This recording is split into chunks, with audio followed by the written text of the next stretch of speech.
What was probably your most memorable injury that you've sustained? My neck. My neck injury was probably the worst. Yeah. And how was it for you to recover from that situation? It took about a good year and a half to actually get full range of motion in my neck, and to be able to not have to worry about sneezing the wrong way and jamming it up and hurting it again. So it was a long recovery for me, and that was something that was pretty serious because it pressed up against the disc, pressed against some nerves and stuff in my face, and it would make my cheek and my lip and my eyebrow and stuff twitch around. So, and it was visible, so it was something that you could see. It was a little scary. How has it been kind of recovering from injuries and trying to trying to get back into somewhat better shape? What's been your process? My process, lots of physical therapy, thousands of dollars in chiropractic care, potions and lotions and pins and needles, all kinds of things to try to get, just to be able to feel better, so you can go out and perform the way that your mind knows you can perform, but that your body won't. Your mind says, yeah, let's go, let's take this shot, and then your neck goes, no, you can't. You can't do that. You're gonna lay on ice for 3 days if you do that. So it's been really hard.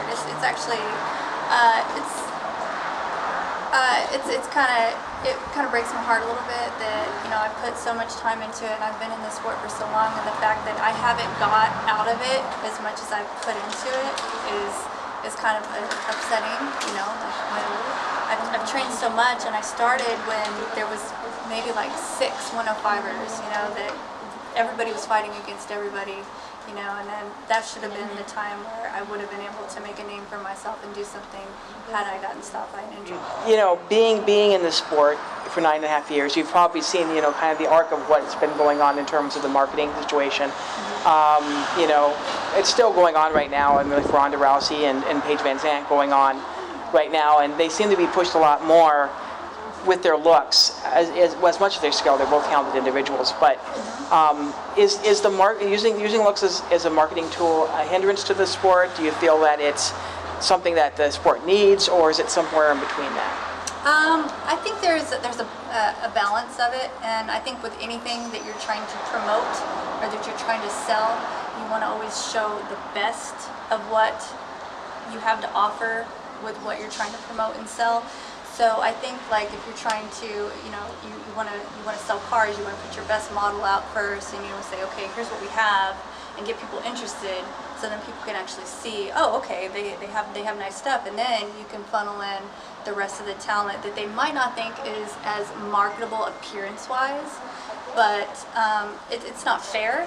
It's not fair, but if you're looking at it from a business standpoint and from people that are in the high-ups that want to make money, that's how they get their return on investment, is by putting out the most marketable product and then setting up their other clients or whatever else they have on the shelves behind them.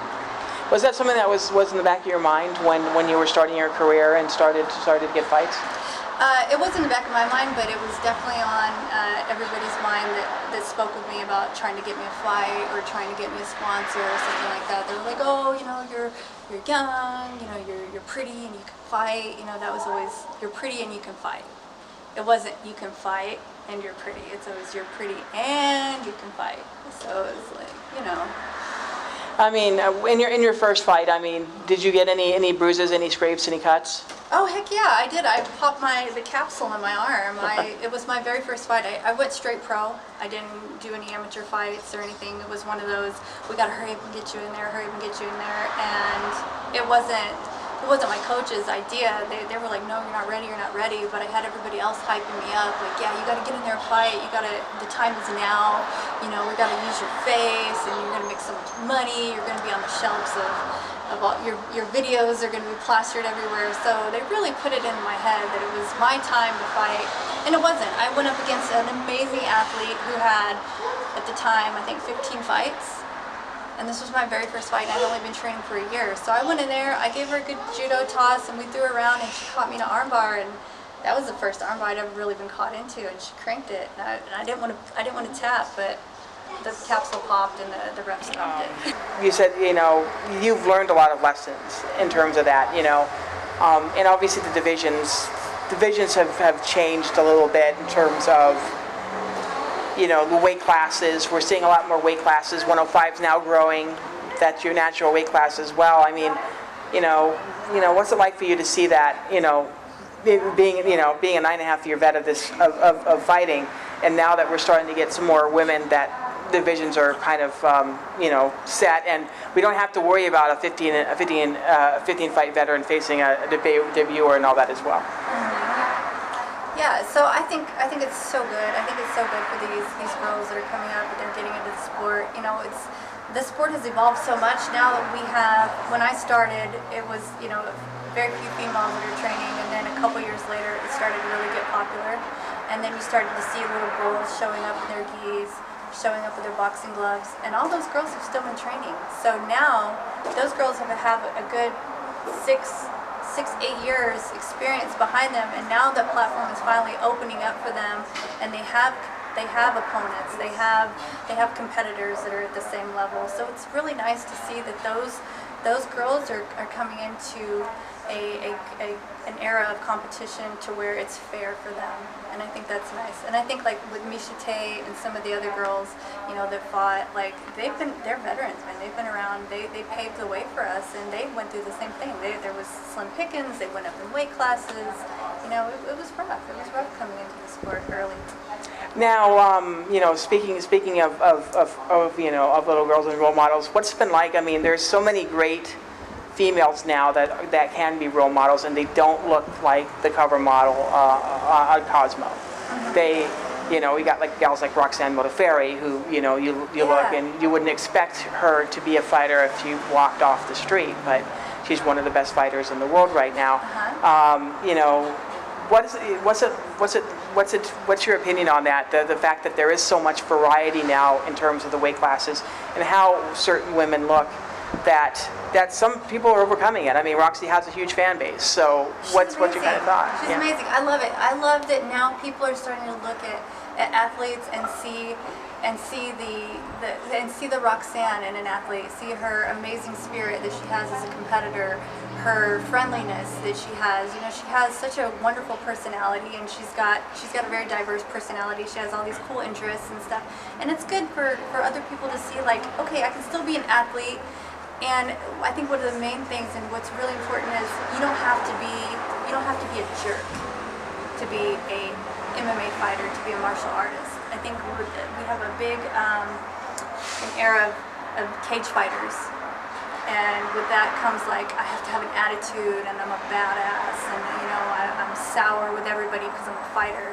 I think that we've really started to break through that now again. Like, you don't have to be, you don't have to throw your elbows up and make yourself look bigger to be a better athlete. I think now it's like, wow, you can actually be who you are and show that that you're into comic books, or show that you actually go to school, you're an astrophysicist, or that you have degrees in other things, but you're still an athlete. You can still get in the cage, you can still throw submissions, you can still throw people around, you can punch people in the face and still smile about it and have fun.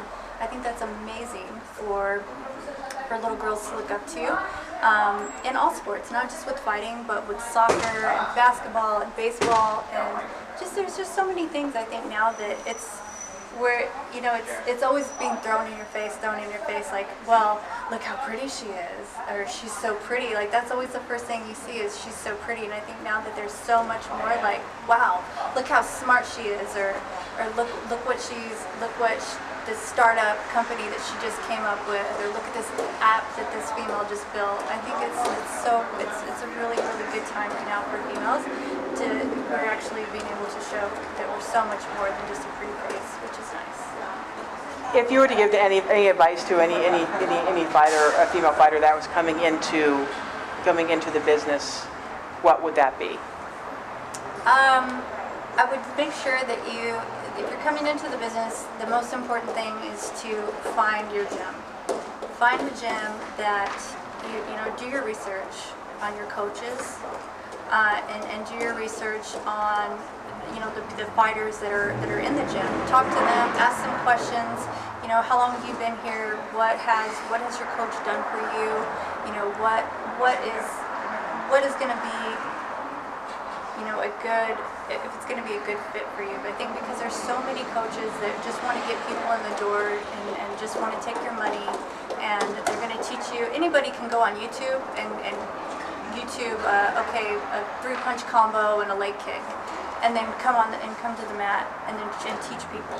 Like, and I think there's a lot of that going on right now. There aren't enough solid coaches that have the technique, but also have the experience, that have been in the game long enough to give their opinions and to guide you. Because in this sport is a very sensitive sport. You see, you'll be on the mat sometimes, and sometimes, yeah, you'll break down and you'll cry because things just aren't working, or maybe you had a bad day. And there's so much rawness in this sport. And I think if you have somebody that doesn't have any experience with that themselves, they have no idea how to guide you, and they have no idea how to give you the proper support, or how to look at you as a fighter and go, okay, here's what you have good, so let's build on that, but now let's also take what I have good and let's build that into you and make you a complete fighter. And then, okay, now that I have a complete fighter, now let's take you and here's your future, here's your possibilities, and then take you into the right direction. I think that's one of the most important things. So find your gym, make sure you have somebody that's going to be able to support you and carry you in a career as safely as possible and with proper guidance. Yeah, now when you started, obviously there weren't a lot of big female fight teams. We're seeing that change now. We're seeing Alliance, San Diego Sports Academy, Extreme Couture, Syndicate, Jackson's. Well, Jackson's was one of the first to ever do it. ATT probably followed short behind that, but that's got to be a big thing for a lot of female fighters too, to be able to see that there is a supportive. There's more women being able to be in the gym with you in terms of training, and they've been there, they've done that. How's that for you? First of all, being a gym owner, to be able to help with that in terms of being more comfortable in the gym, and just seeing that there's a lot more women's teams out there to be able to be supportive, and they seem to be a lot more supportive of people coming in and being able to help out. So what's your kind of opinion on that? Yeah, I think it's very important that you find a team that's solid, that has other females for you to train. But I don't necessarily think that's the number one thing you should actually look for. You don't have to have a gym that has a solid female team, because sometimes, I think and I've sparred a lot with different teams and different girls and stuff, went to different gyms and stuff.